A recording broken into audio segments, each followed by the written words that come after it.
Hi, baby. Hi. He woke up just for you guys. Hi, Munkin.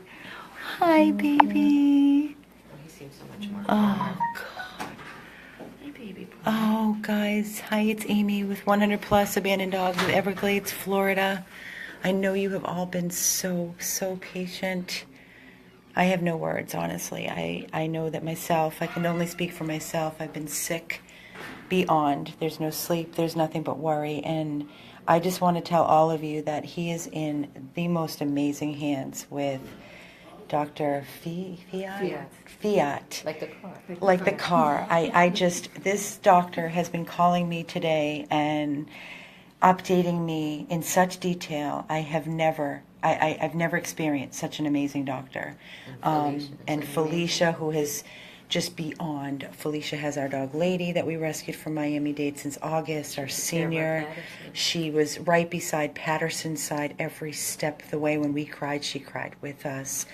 I explained to Dr. Fiat that we have over 216,000 followers on Facebook, and my phone has been dinging nonstop messages and voicemails, and everybody is so concerned about this little angel that we rescued from Miami-Dade Animal Services Kill Shelter on Easter Day. He was last call. He was to be killed. And we saw something in him, and we said, there is no way this dog is going to die. So Dr. Fiat, with that being said, if you could just kind of basically update everybody on his condition. I know that you and I spoke, and it's a lot for my brain to process. So I am so overwhelmed with just worry with him, along with all of our other supporters. So if you could please kind of just tell us what's happening, I would greatly appreciate it. Okay, so basically with Cameron, today he was doing really well in hospital, didn't have a seizure overnight, but he did end up having 2 seizures this morning.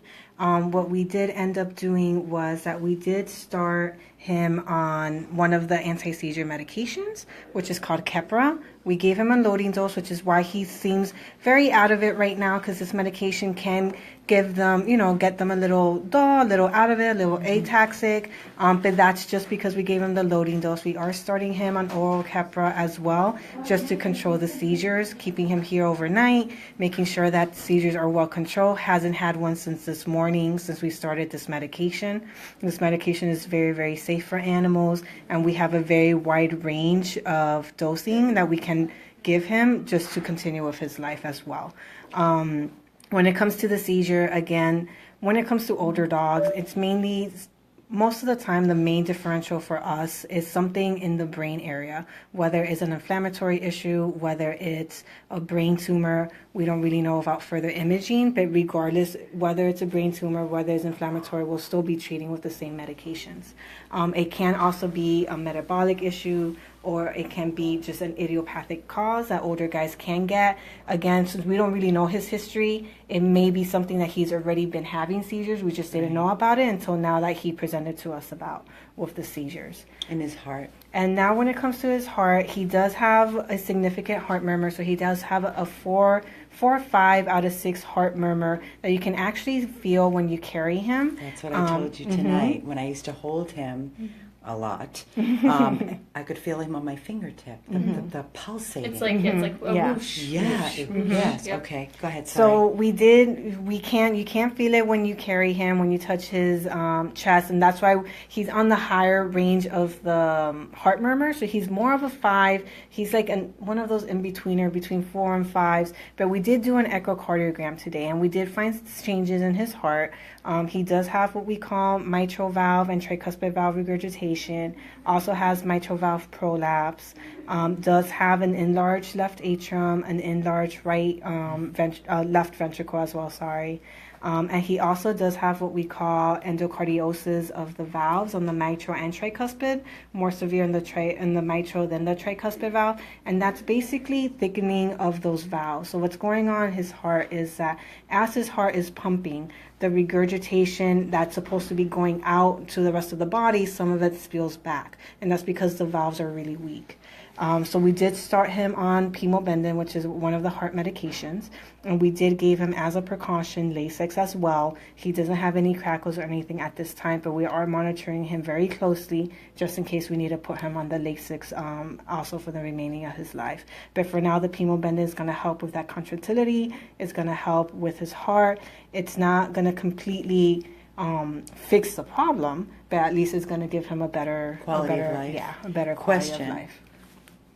He's going to, with all of this, God willing, we are not God, but he could have a good quality of whatever remaining of his life. With no all pain, of this, no just keeping pain, him on the just proper keeping him medication. on the proper medication. And again, it's just monitoring him at home, monitoring his heart rate, monitoring his respiratory rate. The moment that we see that his respiratory rate is greater than 30, have him rechecked, have constant rechecks with echoes, cardiologists, just making sure that we have him on the right dosing of medication. Do we need to add any medications? The same with the seizures. If we see that he's seizure free with this dose for the next 2-3 months, and then all of a sudden he has a seizure every 2 weeks or every week, then at that point we reassess and we may have to up it. The medication. If it comes to the point that even if this medication is a very, very high dose and we need to add another one, then we'll come to that point. Yeah. Okay.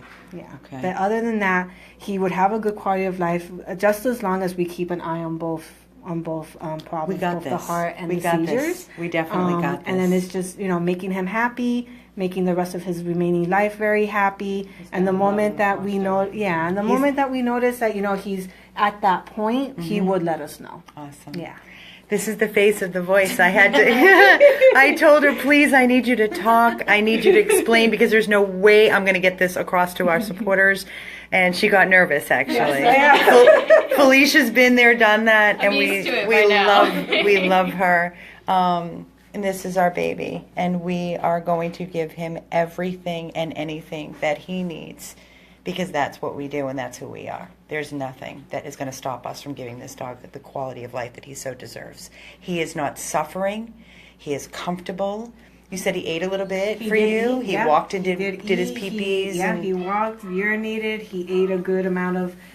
his diet's going to change as well now since he has a heart condition. We do want him on the low salt diet, low sodium diet. No problem. So he did eat that really, really well today for us, and I caught him eating it out of the corner of my eye because he's kind of very shy. So we did catch him Not with eating me. it. He eats everything from me. He and I have done Dunkin' Donut runs, and he's had all kinds of treats from us and chicken. His foster mommy was feeding him chicken and carrots and. Oh, this is awesome. Okay, so he is going to spend the weekend here to get him regulated and make sure he's on proper dosage of the medications you just discussed. And then we will readdress and decide when he can go home. And I love you, Cameron. I know you know I'm here.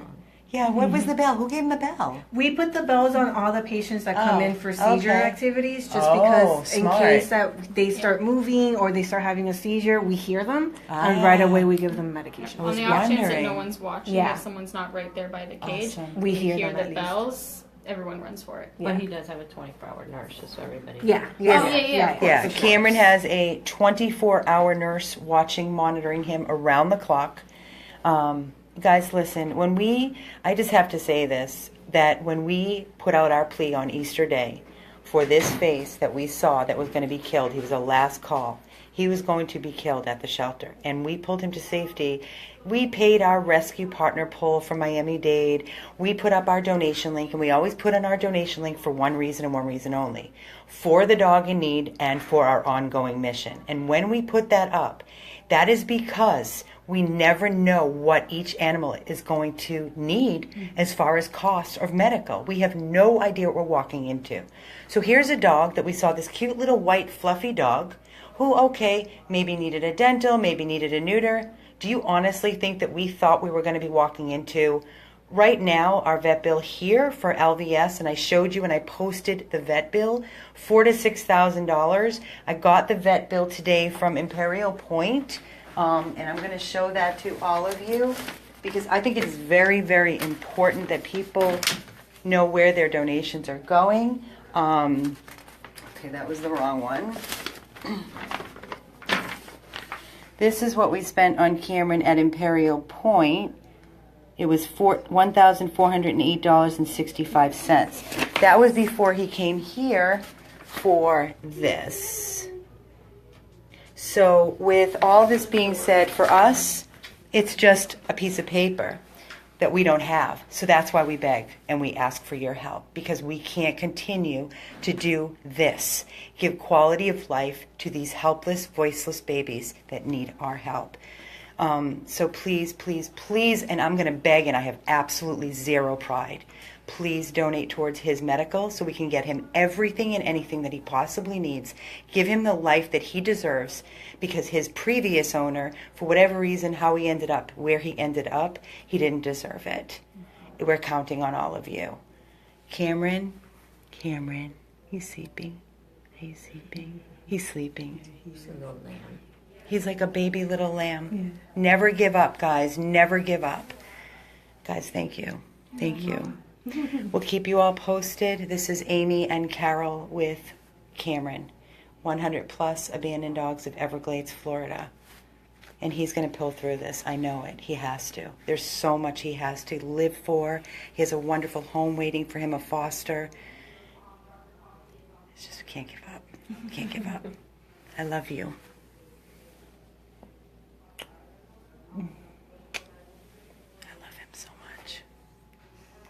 100 plus abandoned dogs of Everglades, Florida.